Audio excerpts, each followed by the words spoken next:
Halo, selamat bertemu kembali Sobat Fermentasi Nusantara. Kembali ketemu bersama saya Harnas di YouTube Fermentasi Nusantara. Ya, kali ini kita akan ngobrol bareng dengan Bapak Erik dari Tape Uli Cisalak. Ya, Wah, ini betul. sejak tahun berapa, Pak? Sejak tahun 57. Sejak Tape tahun Uli. 1957. Ya, Berarti betul. sudah umur berapa tuh? 66. 66 tahun ya. Jadi tahun. Tape Uli Cisalak sejak tahun 1957 itu adanya di Jalan Raya Bogor. Jakarta Bogor kilometer 31. Kalau mau lewat jalan biasa bisa, kalau lewat jalan tol sekarang bisa. Bisa. Saya barusan udah tembus jalan tol tuh Lebih ya. dekat, tol Iya, Cijago lebih namanya. telur namanya. Cijago ya. Iya, tol Lebih Cijago. dekat. Jadi teman-teman bisa cobain dan bisa lihat ke sini ya. Tapi memang peragian itu kan berhubungan dengan makhluk hidup ya. Betul, Bukan betul. proses pakai benda mati kayak Ya. kita namain garam gitu kan, beda ini kan. Jadi memang benda hidup ini Ya. memang punya apa ya, aura yang berbeda lah istilahnya gitu ya. Untuk raginya pun kan kita pakai ragi yang Nah, bulat. raginya ragi apa tuh? Memang raginya untuk ragi beras. Oke. Nah, memang ragi beras, bukan untuk ragi buah, bukan yang ragi singkong, itu beda. Memang untuk khusus untuk beras, raginya ragi beras. Raginya itu bentuknya masih bulat. Iya.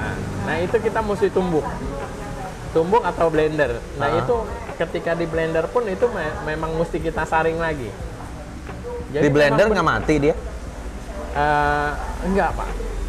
Kita selama ini udah ditumbuk kan kurang halus, jadi enggak maksimal tuh. Oh. Jadi kita blender. Oke. Blender kering, Pak. Oke. Blender kering, kita saring lagi, itu bisa.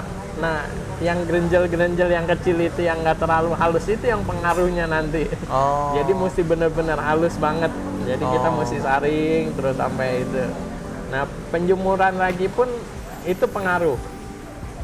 Kalau suasana hujan kayak begini atau mendung, itu kita butuh waktu 2 hari. Oh. Jadi penjemuran hari ini misalnya mataharinya nggak maksimal, itu mesti dilanjutin besok. Belum bisa dipakai nih ragi ini. Gitu. Karena kenapa kalau ini nih belum kering sekali ini dipakai, itu hasilnya bisa raginya nggak jadi, tapenya nggak jadi, atau tapenya bisa malah jadi asem gitu. Loh, berarti ragi itu ditumbuk, di blender, terus Enggak, dijemur? sebelum di blender, dijemur dulu. Oh, Ragi sebelum yang di gede. blender, ragi yang gede itu dijemur dulu? Jemur dulu, betul. Oh, harus dijemur dulu? Harus kering. Dia nggak boleh lembab. Oh, dia nggak boleh lembab. Oh, Iya. oke. Jadi penyimpanan kita keluarin dulu tuh.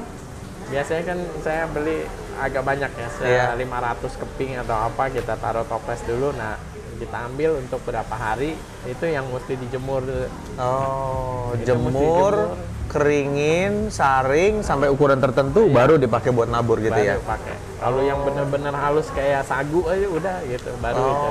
Kalau masih kita rasa ini masih ada yang masih kayak kerikil lah, itu nggak bisa, karena itu akan pengaruhi kerataan raginya nanti, peragian tapenya. Oke.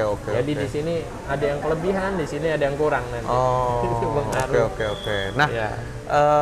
ragi itu dari mana dapatnya? Saya memang udah ada langganan sama Suppliernya ya? suppliernya. Oh, oke. Suppliernya. Memang dia produksi ragi?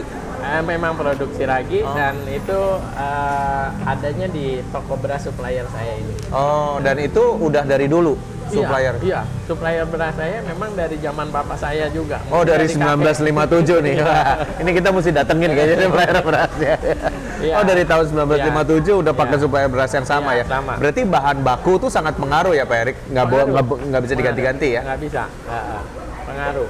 Yang paling sulit memang beras ketan hitamnya ini. Ketan hitam. Kalau ketan kita sebutnya ketan hitam. Kalau Iya. beras merah ya. Iya, betul. Berarti ketan hitamnya yang sulit ya? Ketan hitamnya nggak sulit. Kalau kita berpindah-pindah dengan misalnya pindah-pindah supplier, ya nggak semua tukang beras itu sediain beras ketan hitam. Oh, oke. Nah, kira-kira kalau teman-teman belum tahu nih ya, cara makannya tape uli itu dari uli ini, ya ini kan namanya ya, uli betul. nih, Ya. dipakai daun pisang ya. Pakai Kemarin daun di pisang. daun pisangnya pun harus kering ya. Harus kering. Ada proses pembuatannya Ya, sendiri ya, ya, daun pisangnya ya. ya. Khusus ini teman-teman, karena dia harus bisa bernapas ya. Betul. Kalau diganti pakai plastik jadi nggak bagus ya. Uapnya kan karena panas, Iya. uapnya nggak kuat jadi berair. Jadi berair dalamnya. Nah, cara makannya teman-teman, ini nanti ulinya tuh ditaruh di atas ini nih. Nah, gitu ya. Taruh di atas ini. Mungkin bisa ada nanti di kelihatan gambar. Nah, ini nih buat teman-teman di luar Jakarta nih Ya. yang mau tahu kalau memang di Betawi itu kita cara makan tape ulinya gini. Nah, So. nah, Nah, Gurih, ya manis. gurih sama tape. Ini sebenarnya dua makanan yang kontradiktif. Yang satu manis, yang satu gurih, asin, cenderung asin. Yang satu maunya dingin, yang satu maunya di tempat hangat. Gitu. Yang satu maunya di tempat gelap penyimpanannya, yang satu ini bebas tempatnya di suhu ruang pun dia mau. Gitu. Jadi ketika dimakan rasa manis gurihnya itu menyatu gitu. Oh, berarti ada pairingnya gitu ya Pairingnya. antara tape dengan Ya, ketannya makanya- gitu. Teh uli dengan tapenya gitu ya. Betul, makanya waktu awal-awalnya pembuatan tape kok kayaknya ada yang kurang rasanya nih. Ah. Maka adalah akhirnya uli. Gitu. Oke. Nah, Pak Erik, customer terbesar dari tape uli Cisalak ini biasanya untuk acara apa? Biasanya orang yang cari tape uli ini untuk acara-acara keluarga. Oh, Satu, ya untuk acara-acara ngumpul keluarga. hajatan ya. Hajatan keluarga. Ini Ya. buat teman-teman yang orang Betawi udah tahu nih. Betul. Pokoknya kalau dia lihat tape, berarti Ya. wah ada hajatan nih, siapa yang Ya. hajatan nih gitu ya. Karena begini, mitosnya lagi nih, kita mitosnya lagi. Yang tadi seperti saya bilang ini saling melengkap, ada Iya. manis, ada asin, dan makannya pun mesti sama-sama. Jadi kalau biasanya itu mitosnya kalau di acara-acara hajatan itu biar lengket kayak uli, kayak tape, Oh, biar manis oke. asin gitu. Jadi nyatu, jadi seimbang semuanya. Makanya Oh. banyak orang pakai di budaya Betawi itu untuk hajatan gitu, sajian hajatan. Oh, supaya jodoh, supaya Ya, cocok gitu, betul. selaras gitu ya. Selaras. Boleh Betul, juga. Pak. Sebenarnya di Bali juga, kalau teman-teman di Bali ada yang nonton, kalau galungan mereka bikin tape. Oh gitu. Iya, saya juga iya. baru tahu galungan bikin tape gitu ya. iya. Chef Yudi itu dia kenapa bikin tape Mas? Loh, ini memang orang Bali kalau galungan bikin tape gitu ya. Gitu. Lucu juga ya. Iya, Bisa iya. ada apa artinya keriaan itu berhubungan dengan tape gitu. Betul, Ya udah dari zaman kuno termasuk di budaya Betawi ya. Iya. Jadi customer terbesarnya itu acara keluarga ya. Acara keluarga, acara hajatan gitu, acara lamaran biasanya Iya. gitu customernya. Dan biasanya juga memang yang kesini itu orang-orang yang ingin bernostalgia. Oke. Karena sajian tape uli ini kalau di budaya Betawi itu cuma ada di hari Lebaran. Iya, betul. Nah, Betul. Jadi kalau setelah lewat Lebaran, mereka bingung carinya Iya. lagi nih, gitu. Iya, Makanya betul. datang ke sini. Oke, gitu. oke. Nah, selain di sini di mana lagi? Di Setopan Sentul ada ya? Saya ada di Setopan Sentul, di Iya. rest area. Rest area Nah, Setopan Sentul, teman-teman Ya. kalau rest area Setopan Sentul mampir Betul. itu ada tape uli Cisalak, itu juga dari Iya, sini dari juga sini. laksanya Ya. itu juga ada di sana ya. Ya. Nah, kira-kira sekarang gimana nih Pak Erik? Kemarin COVID cukup sulit ya? Profit tinggal 10% produksi kita. Oke. Nah, ya dari biasa kita 10 liter, 15 liter, cuma tinggal 1,5 liter sama 1 liter. Ya. Oke. Tapi sekarang udah lumayan lagi. Sekarang udah mulai ada peningkatan, cuma memang belum bisa kembali. Belum bisa seperti kembali awal. sebelum awal ya, sebelum tapi COVID. sudah ada peningkatan gitu ya. Iya, sudah ada ada, peningkatan sudah ya. ada. Apalagi Tapi iya. repotnya harus punya prediksi sales 3 hari ke depan Betul, ya. betul, betul. Kalau karena apa yang dipersiapkan sekarang itu untuk produksi 3 Iya, betul. hari ke depan Betul, ya. Betul. Tapenya Gitu. itu memang yang kita nggak mesti pinter-pinter prediksi kan. Iya. Apalagi situasi setelah COVID ini kita nggak bisa prediksi waktu sebelum gitu. Iya, betul. Jadi ketika kita pikir ini trennya lagi meningkat, itu tiba-tiba bisa anjlok gitu. Entah itu di weekend pun atau di hari Sabtu Minggu yang weekend gitu. Kita lihat trennya ini Sabtu Minggu weekday-nya ini udah mulai enak. Bisa-bisa hari Minggunya itu drop. Ini teman-teman yang bikin keputusan PPKM tiap Senin bikin repot Pak Erik nih. Iya. Karena Jumat dia harus prediksi. Iya, betul. Ini PPKM diperpanjang apa nih? Iya, betul. Betul. Oke. Nah, Tapi sekarang udah lumayan membaik lagi ya setelah sekarang ini udah ya? lumayan membaik. Iya. Membaik. Jadi kita udah bisa prediksi sedikit-sedikit. Ini oke. produksinya cukup segini. Kalau kita tingkatin mungkin masih agak kelebihan. Oke. Kalau kita kurangin lagi, kita press lagi, ini pasti kurang gitu. Oh. Jadi kita biasanya ambil jalan tengah, walaupun ada sisa sedikit. Oke. Pak Erik, produk tape oli Cisalak bisa dibeli di supermarket atau di tempat lain nggak sih? Bisa. Dah, di Kita, mana? ada di Ayon Sentul. Oke. Nah, Ayon Sentul, kita sudah masuk jaringan Ayon. Terus kalau dia lagi ke Bogor, ada di Asinan Sedap Gedung Dalam. Oke. Ada di Roti Unyil. Roti Unyil ada juga ya? Roti Venus, ya di Bogor. Gitu. Nah, kendalanya apa? Kok nggak bisa masuk ke Indomaret atau Alfamart gitu yang lebih gede lagi produksinya? Iya, karena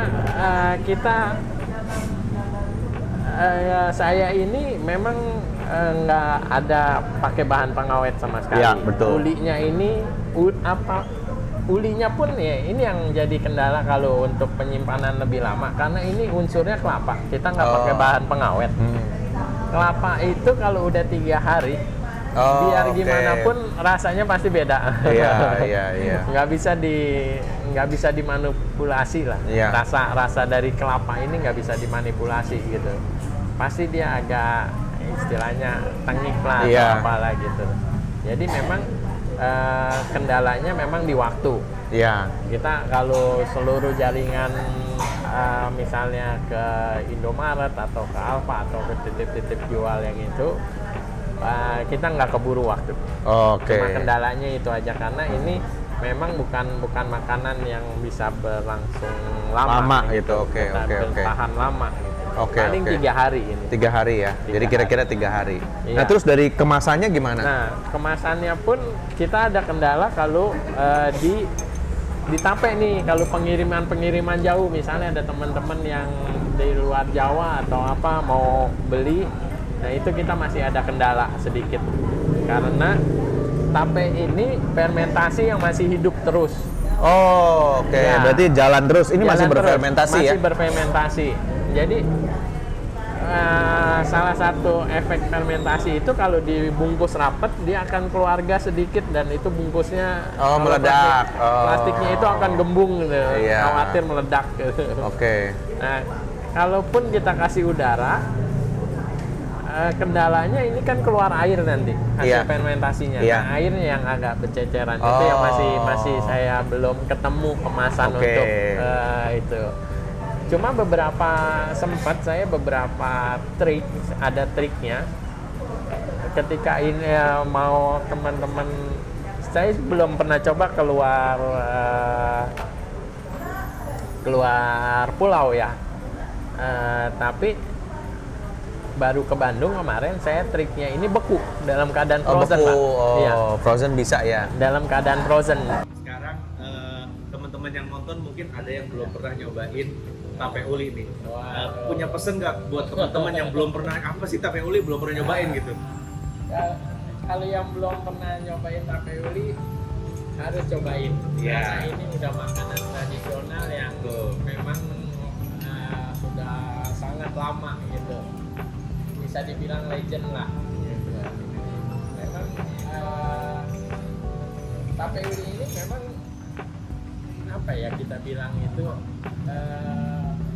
kalau belum kena coba masih orang melihatnya memang agak apa sih itu masalah.